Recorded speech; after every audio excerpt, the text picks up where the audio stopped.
19 octobre 2022, chers téléspectateurs, merci d'être au rendez-vous de cette nouvelle édition.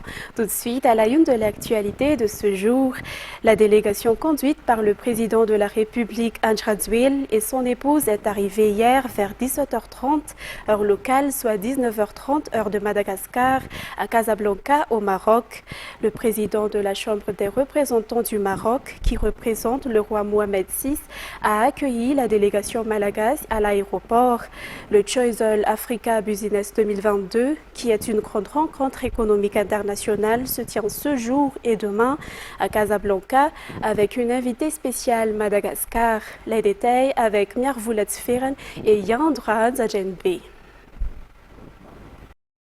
Madagascar sera à l'honneur pendant l'événement international Choiseul Africa Business Forum 2022 qui se déroule aujourd'hui et demain à Casablanca au Maroc. Demain, le président de la République malagasy, Andry Rajoelina, prononcera le discours d'ouverture du Forum Choiseul devant une assistance composée de dirigeants institutionnels et de chefs d'entreprise, d'investisseurs et de représentants des milieux d'affaires africains et européens.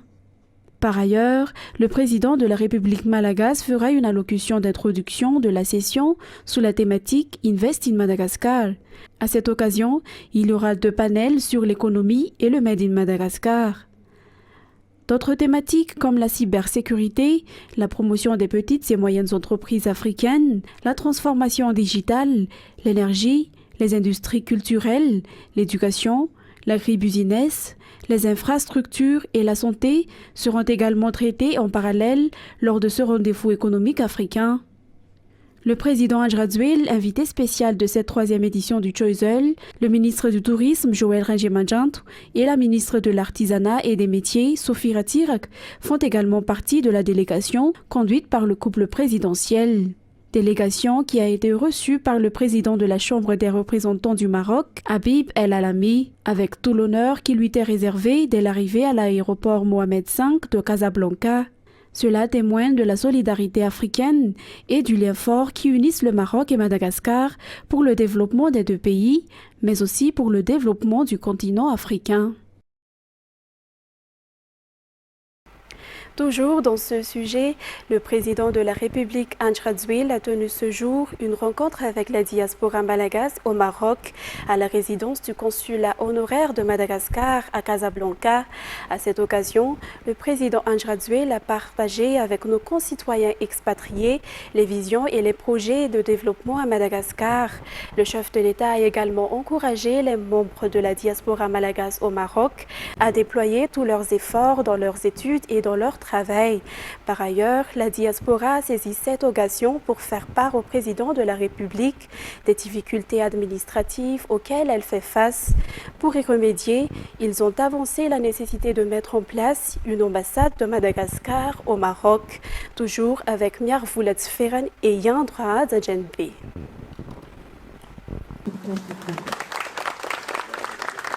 Plusieurs projets de développement sont en cours à Madagascar, selon le président de la République ce jour, lors de sa rencontre avec les membres de la diaspora malagasy au pays du soleil couchant. Le chef de l'État a ainsi sollicité la participation des jeunes malagasy à l'étranger. Le domaine de l'enseignement supérieur, l'économie et le développement, les infrastructures dont la construction d'autoroutes reliant Antananarive et Tuamasin, ainsi que les routes nationales 44 et 5A. Le président de la République a aussi parlé du domaine de l'énergie. Par ailleurs, l'inexistence d'ambassade de Madagascar au Maroc est l'un des problèmes exposés par les membres de la diaspora face au président de la République. Une situation à l'origine des problèmes administratifs divers, notamment pour le renouvellement de passeports ou de cartes de séjour, ainsi que pour les actes d'état civil. En réponse à cette demande particulière, le président de la République a souligné que la mise en place d'une ambassade de Madagascar au Maroc sera accélérée. Car cette demande n'est pas seulement une aspiration de la diaspora, mais également celle du gouvernement marocain qui souhaite raffermir davantage la coopération entre les 2 pays. L'on sait également que les étudiants malagasy qui sont dispersés dans plusieurs villes du Maroc sont brillants. Nombreux sont ceux qui souhaitent apporter au pays leur savoir-faire après avoir terminé leurs études. D'autres choisissent de rester travailler au service de leur pays hôte, comme le cas de Rabbenatouan Jtafidas Soufanir, une des étudiantes boursières de 2010, grâce à la collaboration de l'association FITI. Toujours lors de cette rencontre, le président Adjrazouil a invité les membres de la diaspora au Maroc à assister au forum de la diaspora qui sera tenu d'ici peu. Les participants peuvent rejoindre le forum soit en présentiel, soit en ligne. Le chef de l'État a également annoncé que les PEM ou Plan Émergence Madagascar sera présenté au Maroc lors du rendez-vous économique Choiseul Africa Business Forum. Page économique. Les opérateurs économiques se sont réunis hier à Andjahar pour être informés des nouvelles mesures adoptées au niveau de l'administration douanière en matière de réglementation de la profession de CADTM ou commissaire agréé en douane et du régime de MAD ou magasin et aire de dédouanement. Cette réforme a été mise en œuvre dans le but d'accélérer le dédouanement des marchandises et pour améliorer les recettes douanières. Les détails avec Ruth Christelle Rakoutou-Malal. Le projet de réforme des douanes comprend la réglementation de la profession de CADTM ou commissaire agréé en douane et le régime MAD ou magasin et aire de dédouanement. Ces nouvelles réglementations ont été présentées hier aux opérateurs économiques. Selon ces derniers, ce genre d'échange est nécessaire car l'objectif est commun, celui de développer le pays et de promouvoir le secteur d'activité de chaque opérateur.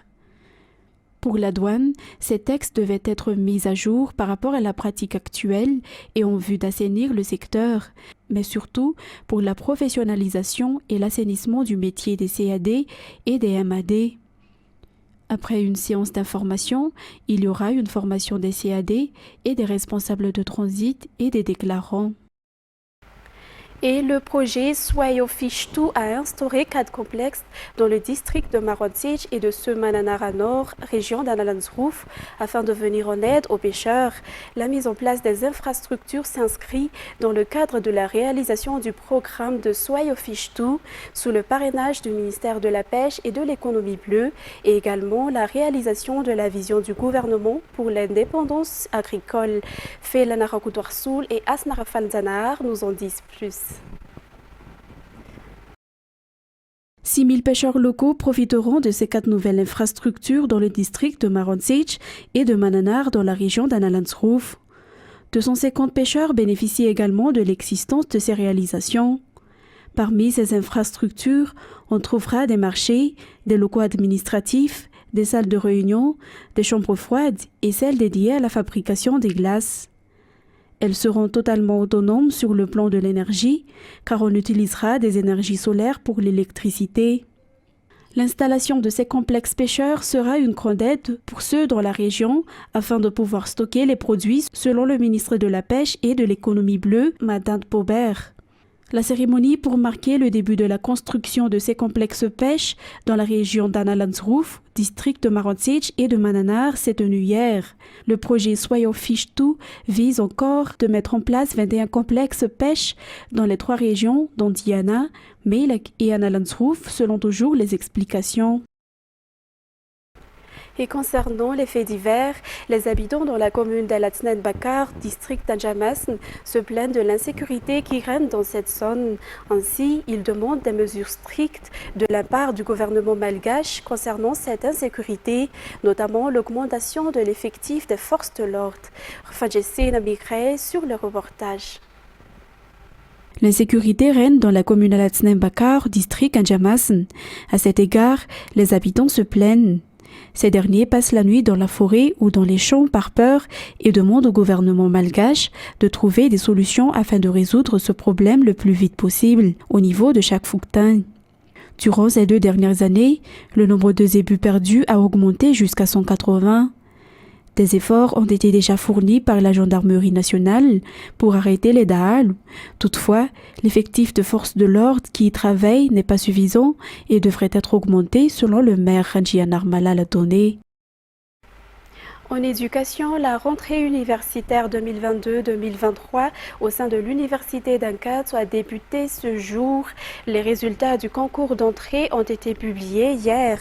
Pour la faculté des droits et des sciences politiques, 1030 parmi les 3149 postulants ont été admis pour la filière droit et 521 parmi les 636 candidats ont été admis pour les sciences politiques.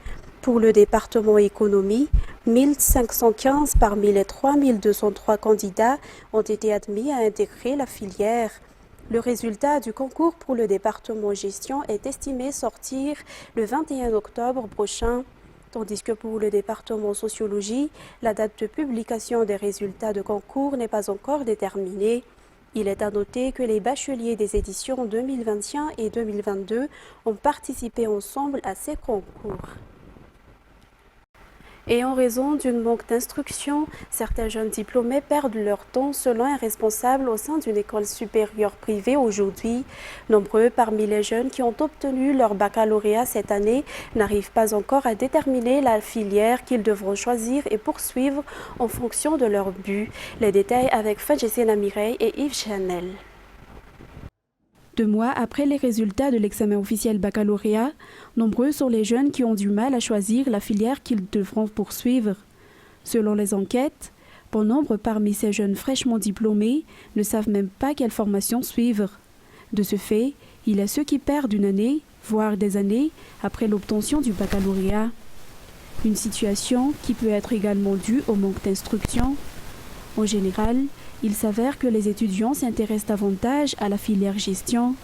Selon Ramianchsou Rabartib, directeur d'une université privée, il est important que les jeunes aient une grande volonté dans l'accomplissement de leurs études afin qu'ils puissent atteindre leur objectif. Par ailleurs, le fait de donner des instructions aux jeunes concernant les formations qu'ils devront faire assure la réussite et est même indispensable. Continuons toujours dans ce sujet. Pour la célébration de son 10e anniversaire, le Sempaman Nous va effectuer une assise nationale. L'objectif est d'améliorer le secteur de l'enseignement à Madagascar. Des événements réalisés par les enseignants auront lieu dans toute l'île, mais la célébration commune aura lieu les 2 et 3 novembre à Antananarivo. Ce syndicat a été créé pour la protection des droits de tous les enseignants. Il est également un intermédiaire entre ces derniers et le ministère de l'Éducation nationale en cas de problème selon les explications de son président national. Page sportive, le Pro League national de Madagascar a été invité à participer à la réunion annuelle de la World League Forum qui s'est tenue hier et aujourd'hui à Dubaï. Les dirigeants du Pro League Madagascar, avec le président du club CFFA Ndouaran Foot, qui est la tenante du titre du championnat de Madagascar 2022, ont assisté à cette réunion. Une réunion qui a permis au championnat malgache d'échanger avec les autres ligues majeures mondiales et de tisser des liens de partenariat. Le Pro League Madagascar fait partie des 6 pays africains faisant partie de la Ligue professionnelle mondiale. Cette réunion des ligues de football s'est déroulée à Dubaï hier et s'est terminée aujourd'hui. C'est la première fois que Madagascar y assiste. La délégation malgache, dirigée par le président de l'OPL Arnaud, a été composée du secrétaire général Stanislas Rakoutou-Malal, de son prédécesseur Mirad Rakoutou-Malal et du président fondateur du CFFA Ndouaran Foot, champion de la dernière saison. Le World League Forum regroupe 44 membres, dont la Première Ligue Angleterre, la Liga Espagne, la Liga 1 France, la Série A Italie, le Bundesliga Allemagne, le MLS États-Unis et d'autres encore. Le fait d'assister à cette réunion permet de développer les compétitions nationales dans le pays et afin de pouvoir procéder à des footballs modernes pour que l'équipe malgache puisse faire face à des équipes étrangères renommées. En ce qui concerne maintenant les actualités internationales, le groupe cimetier français Lafarge va payer 778 millions de dollars aux États-Unis pour avoir soutenu des organisations terroristes en Syrie, dont le groupe État islamique entre 2013 et 2014. L'entreprise reste inculpée en France pour complicité de crimes contre l'humanité. France 24. Mars 2012. La Syrie s'enfonce dans la guerre. De nombreuses usines françaises décident alors de fermer. Mais pas Lafarge, qui souhaite maintenir sa production dans son usine de Jalalabia. Conscient du danger, le cimentier français prend alors les devants. Il établit le contact avec plusieurs groupes armés opérant dans la région. Parmi eux, l'organisation État islamique. En échange de la libre circulation de son personnel et de son matériel, Lafarge est soupçonné d'avoir versé en 2013 et 2014 d'importantes sommes d'argent aux djihadistes. Plusieurs millions d'euros, selon la justice française. Révélée à l'été 2016 par un groupe de journalistes, l'enquête tourne au scandale. En septembre, le ministère français de l'économie dépose plainte. Une enquête préliminaire est ouverte. En novembre, Lafarge est visée par une autre plainte déposée par 2 ONG cette fois. Le 9 juin 2017, le parquet de Paris ouvre une information judiciaire. Motif, soupçon de financement du terrorisme en Syrie. 8 cadres et dirigeants sont mis en examen. Un an plus tard, Lafarge est à son tour poursuivi pour complicité de crimes contre l'humanité, financement d'une entreprise terroriste, mise en danger de la vie d'autrui et violation d'un embargo. Poursuivi également aux États-Unis pour les mêmes raisons, le groupe a décidé de plaider coupable. La sanction est salée, une amende de 91 millions de dollars et la saisie de 687 millions. À Paris, le corps d'une collégienne de 12 ans a été retrouvé morte dans une malle.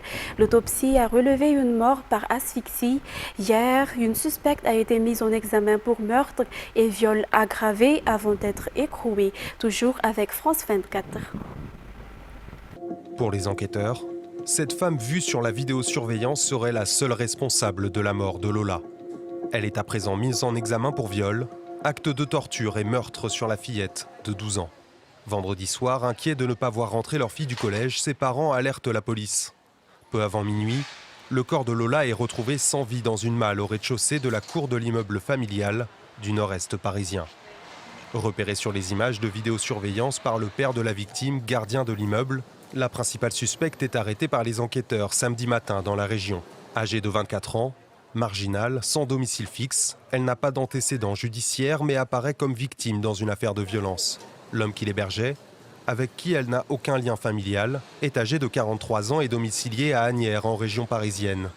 Il serait suspecté de recel de cadavres pour avoir transporté le corps de Lola depuis son domicile jusqu'à Paris. Selon les enquêteurs, dans ses déclarations qualifiées de fluctuantes, la suspecte raconte avoir agi au domicile de sa sœur qui vit dans le même immeuble que celui de Lola. Elle aurait entraîné la victime dans l'appartement de sa sœur.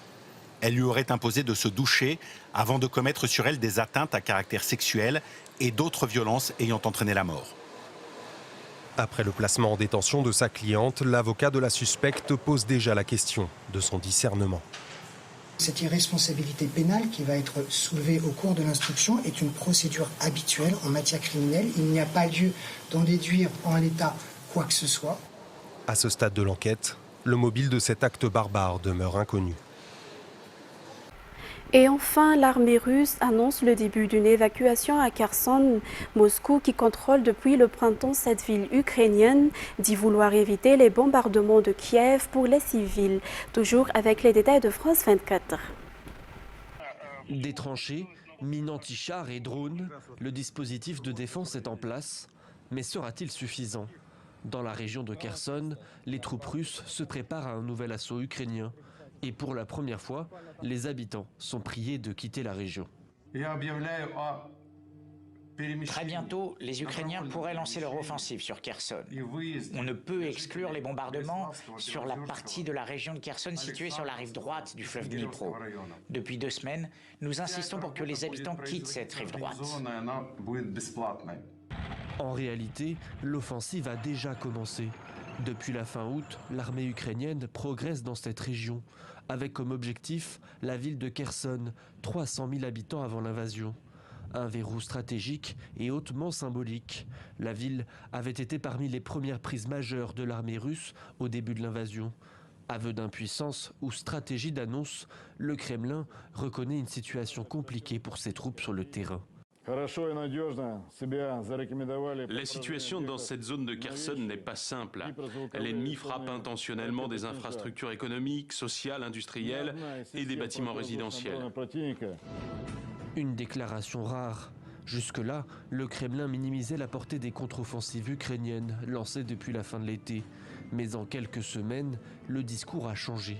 L'armée russe ne le cache plus, elle est sur la défensive, comme le montrent ces images qu'elle partage.